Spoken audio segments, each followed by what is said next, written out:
Alright, so first things first, I don't actually mean that you're a wasteyute, just because everybody's situation is different, and yeah. So don't take it personally and don't come at me in the comments, because you know, if you're watching this and you're subscribed, you're a Z community cutie, and I already respect it. What I really mean to say by this title is you need to get the out ASAP. And in this video, I'll kind of touch up more on what I mean and how I've come to this conclusion. Now, super big disclaimer. If you have not moved out for university or you haven't moved out to college, then I would actually recommend not rushing into this decision too heavily. I would personally wait until you're at a mentally mature level and you're finished school, because moving out does have a lot of responsibility with it. Whether that's rent or groceries or whatever the case may be, I would always recommend doing this once you have some sort of like 9 to 5 or some sort of stable income, so that you can kind of like stay focused on doing that and, you know, paying bills, rather than focusing on, oh my god, I have 6 midterms to study for and I have to pay rent. Where am I gonna get money from? So on and so forth. And yeah, sure, you could take out a loan from the government, but hey, would you rather have to pay off $20,000 to $30,000 of student loans, or would you rather pay off almost 100,000? Your choice, and that's why I kind of give this little personal tip. Now, the first reason why I would kind of say that moving out of your parents' house is a huge necessity is independence. Now, what I mean specifically when it comes down to independence is when you have moved out into your own place, you don't have any safety cushions anymore. Yeah, sure, your parents might be one phone call away where it's like, hey, like guys, I might need some help, can you help me out? But again, that's really going to be your last resort. Now, knowing that this is going to be your last resort, you'll end up making the realization that you're the only decision maker as to what your situation is right now. For example, if you find yourself in a tight situation where it's like, yo, I might not make rent this month, it's because of the decisions that you made. It's because of you did X, which led to Y, or you did A, which led to B, and at the end of the day, you know there's no safety cushion. So you're gonna end up putting yourself in an uncomfortable position to push yourself forward, whether that's getting a job, getting a second job, increasing your income,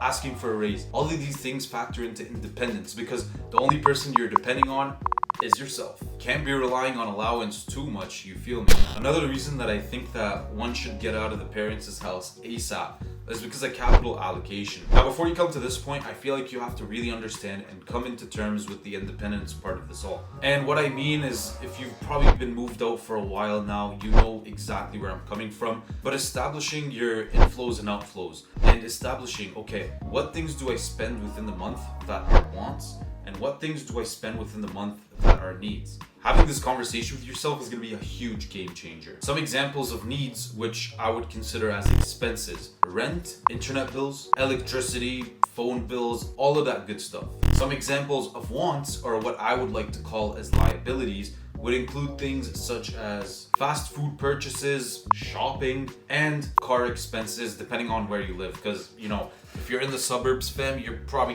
we need a car. And the third reason why I would say, yo, you need to get out of the parents' house ASAP is because I feel like, honestly, on some real shit, it'll just give you a reality check, man. Like, no cap. Again, you kind of have to come into terms with the independence part of this and the capital allocations part, and then usually this will lead in with the reality check. Because at this point, you're gonna come into terms with all the money that you have coming in, all of the money that you have coming out, and all of the leftovers, if applicable. And if you don't have any leftovers, it's kind of an issue. And this is where the reality check is gonna come in. So this is where really society and kind of adults, this is where they kind of split paths. You have the one group of adults which have leftovers after they get their income, spend their expenses, whatever. This excess amount, these leftovers, it kind of divides into two people, but we're gonna keep it simple. These people will end up spending it on, you know, asset classes such as stocks, investments, real estate. Some people will just buy fancy things or use it to just have fun. At the end of the day, I'm not gonna judge you, do what you gotta do, but I'm recommending you invest, you know, like real estate, stocks, like. But I'm not gonna get into that right now, not too heavily. And the other route that adults really start to take is when they don't have any leftovers at all. And this is a huge problem. This is a huge, massive problem, because if you're not in that situation, then you're really just telling yourself, hey, you know what? I'm completely okay with being within the 9 to 5, you know, rat race type of vibes, whatever, for the next 40 years until it's time for retirement. And dude, even then, once you do reach that retirement stage, there's no assets there. there's no passive income coming in. And it's like, okay, well, I just spent 40 years, now it's time for me to retire and I still can't have fun. In every 2 weeks, you're gonna be living on a paycheck to paycheck lifestyle. Not ideal, and this is where the reality check hits in, my guy. At this point, living on this pay to paycheck lifestyle, you won't be able to say that you have $1 to your name, my dude. And you won't be able to say, yo, I have investments here. I literally have a negative net worth, depending on how often you're using credit cards and shit. And it's like, bro, nah, this is where the reality check comes in. Even if you're not trying to get to this, financial independence journey, you still gotta have something going on, man. Also, just something to kind of add in terms of calculating your net worth, because a lot of people have this mixed up and they're just trying to flex on mans. So, what your net worth is, you take all of the assets that you have and you minus the liabilities. For example, let's just say you have $1 million house and you put a $500,000 down payment. Now, $1 million, which is the assets, this is how much the house costs, minus the liabilities. So the mortgage, what is left over on the house, $500,000.